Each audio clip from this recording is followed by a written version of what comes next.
Well, guys, it's finally that time of the year. It is conference championship weekend, and we got the SEC championship game yet again between Georgia and Alabama, two teams that were really on a collision course really since the beginning of the season. These were kind of everyone's favorites to make it to the SEC title game, and yet here we are. Georgia undefeated, 12-0 regular season yet again, and then you have Alabama, who's honestly turned it around since that loss to Texas.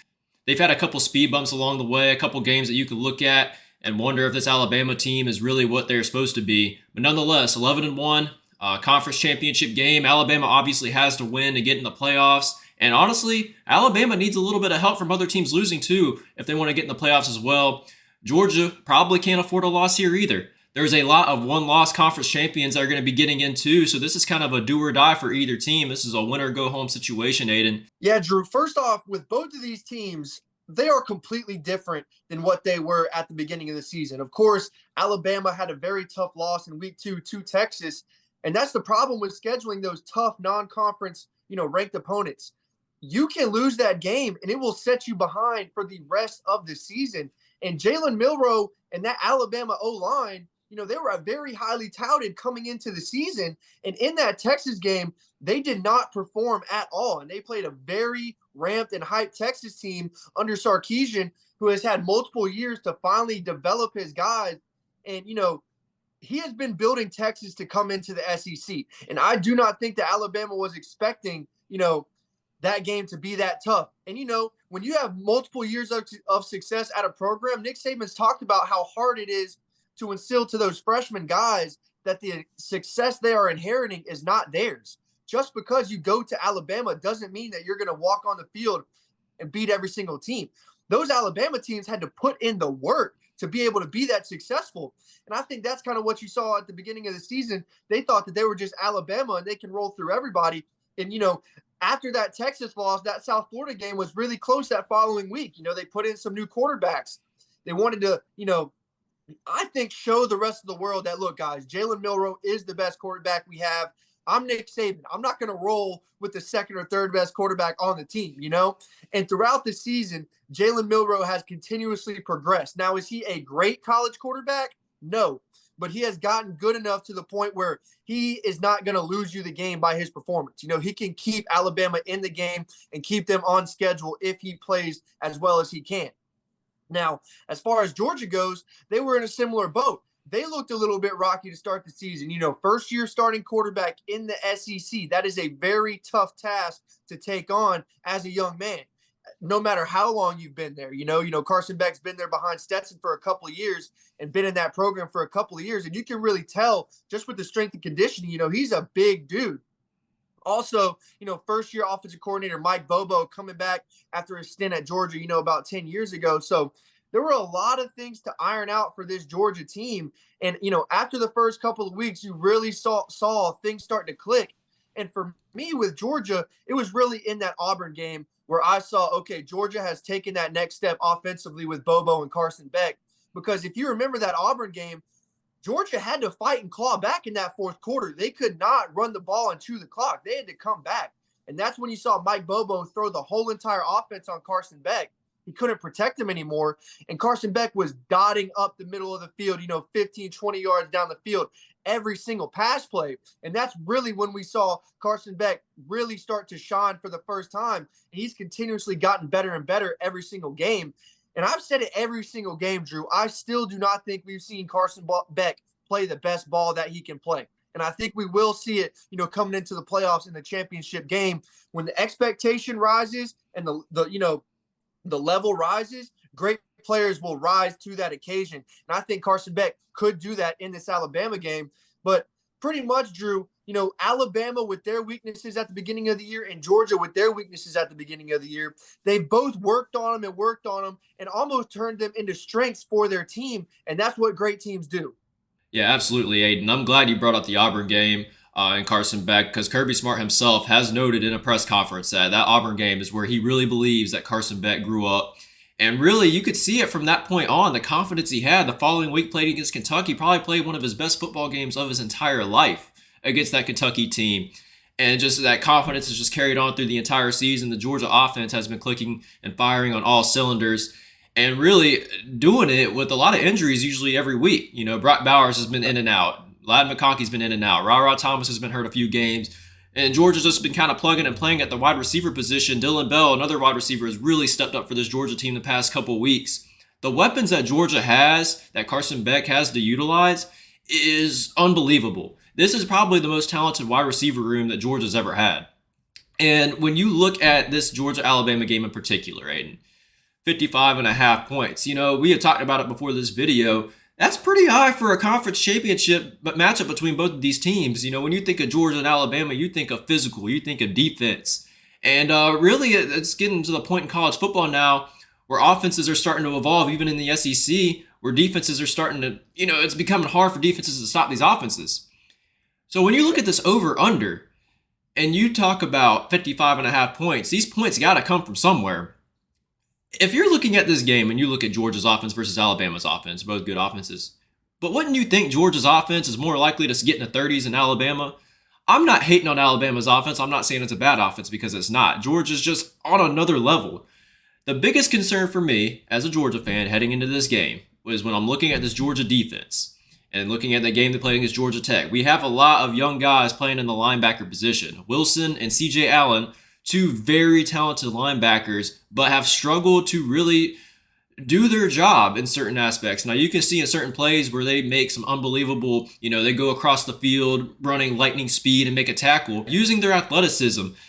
But there's multiple times where they have been missing on some gaps, multiple times where they kind of over pursue, especially in the Georgia Tech game. A lot of misdirection that Georgia Tech ran really caught the linebackers, and they would get busted and gassed right up in the middle of the field. You can't have that against Alabama. And was the way Jalen Milroe is able to run around and seeing how Georgia struggled against these mobile quarterbacks is a concern for me. Now, Georgia's had multiple weeks knowing they've played in Alabama. They know who Jalen Milroe is. Maybe these other quarterbacks have had success because Georgia didn't really take these quarterbacks as serious and didn't really take their athleticism serious as they needed to. But they understand what Jalen Milroe is, and I think there's going to be a game plan ready to stop Milroe and stop him on the ground.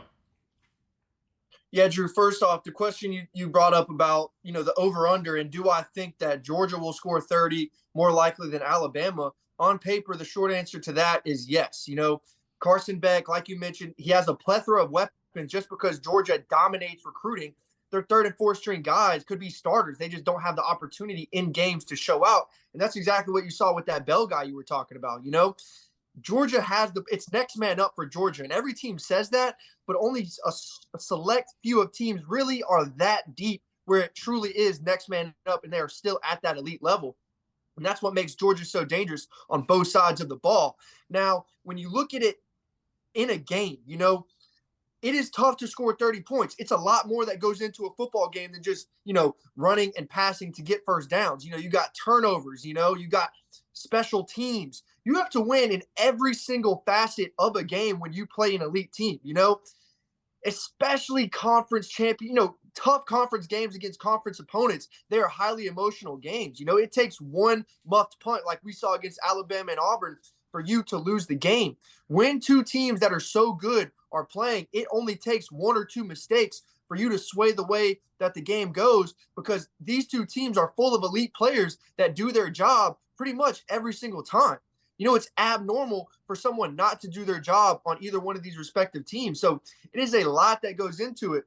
Now, when I look at Georgia's offense, right, they throw a lot on first downs, and they are able to, stay in front of the sticks because they can rely on that run game to get 4 or 5 yards. So it doesn't matter if they get in a 2nd and 10 because they can run it, and it'll be 3rd and medium, 3rd and short.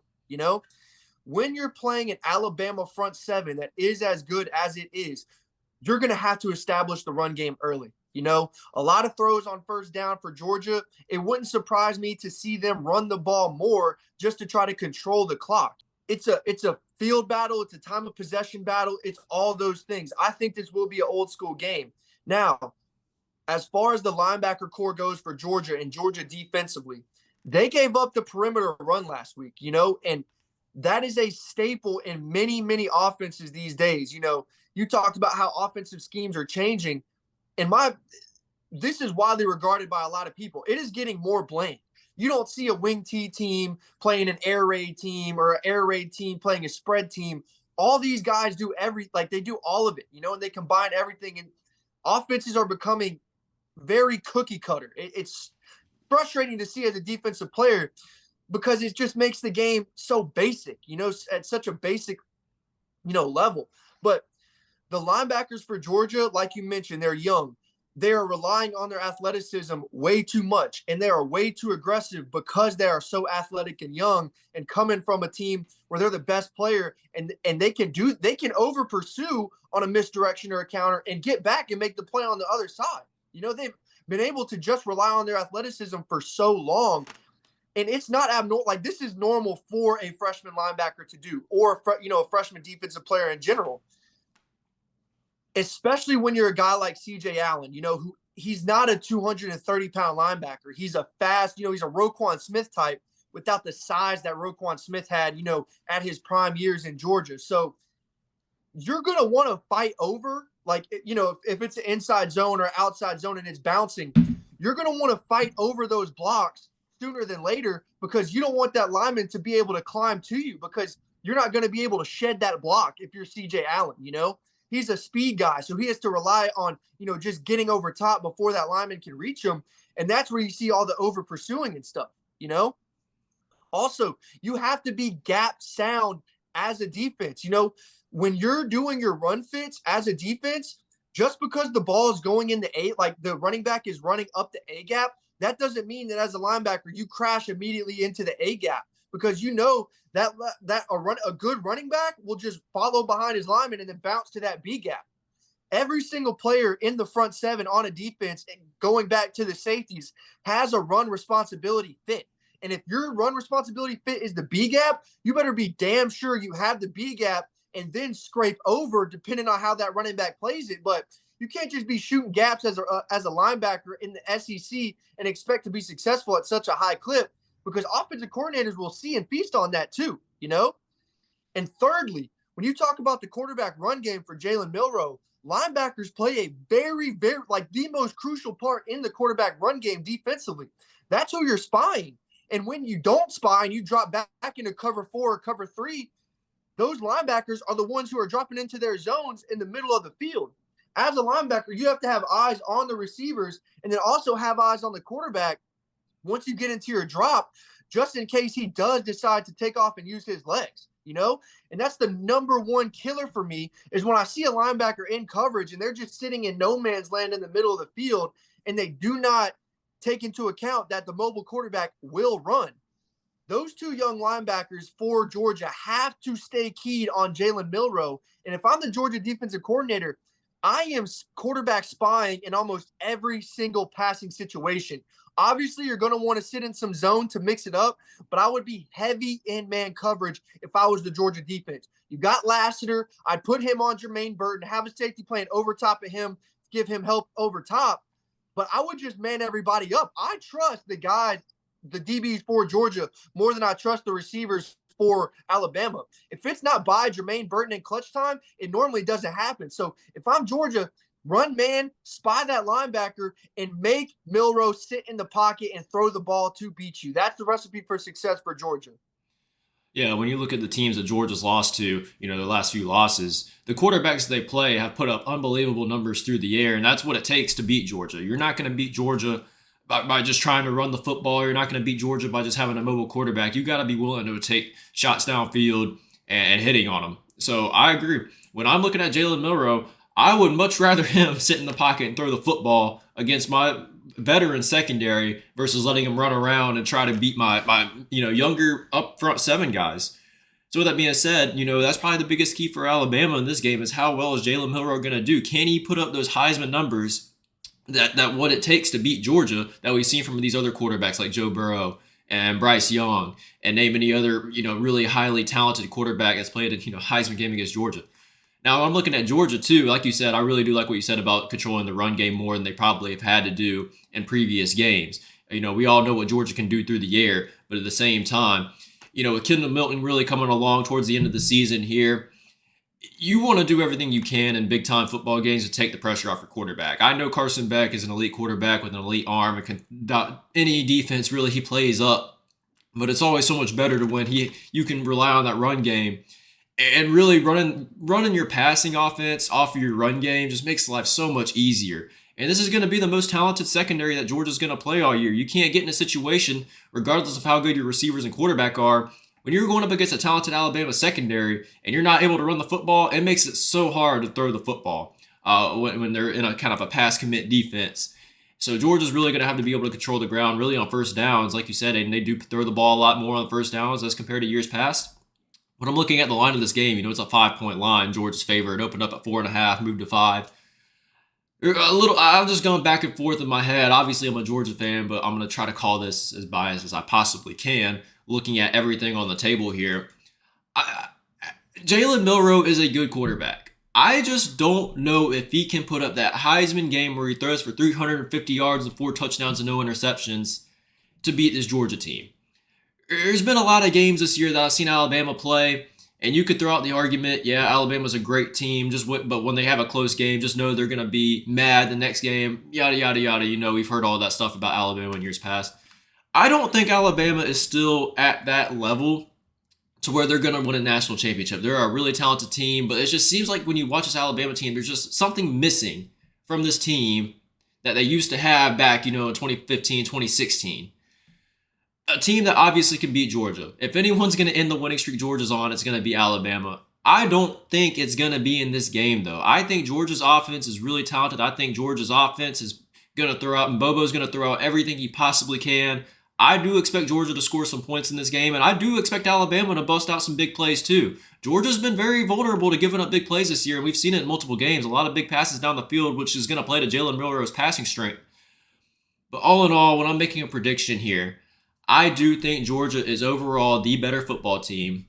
And I do think with how Kirby Smart's portrayed his message to his team this year and how Georgia's really grown as a team from week 1 to now, I think they have a lot of confidence heading in this game. You could forget what happened last week against Georgia Tech. I think Georgia wins this football game. And I think they win by a touchdown or more. Okay. Nobody has more experience in conference championship games, coaching-wise, than Nick Saban, And I never bet against Nick Saban. That is my thing. One time I did it this season and lost. So that just reassured the fact that I'm never going against Nick Saban again. He is too great of a coach. Now, Kirby Smart took everything he knew with his own stuff, took it to Georgia, and has been dominating there at Georgia. I'm a Tennessee fan. You see this. It kills me hyping up Nick Saban and Kirby Smart. But in my opinion, they are 2 of the best coaches in college football at number 1 and number 2 for me right now.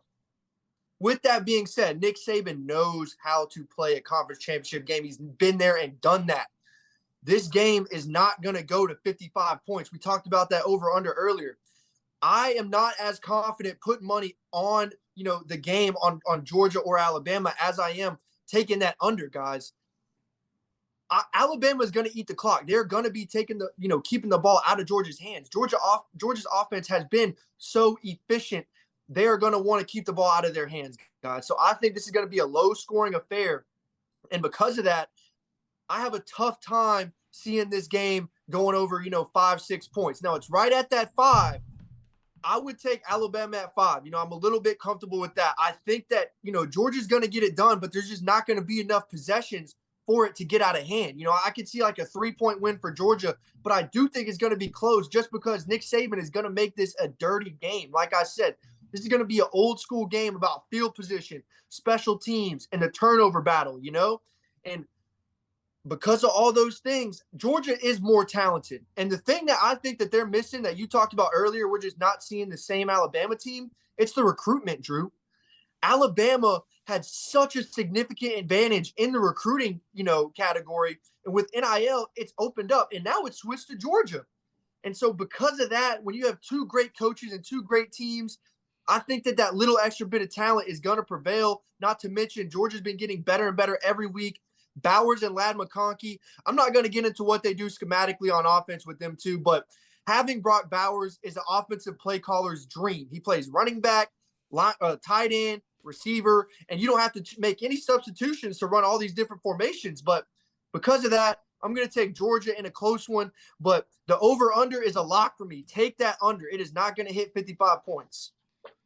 Well, there you guys have it. SEC Championship preview and prediction. As always, if you enjoy the video, please leave a thumbs up, subscribe, and hit the notification bell. And be sure to leave down below in the comment section what your picks are for this game. Do you like the over-under pick that we made? Anything that you have on your mind about the SEC Championship, leave it down below. And we're going to see you guys in the next one.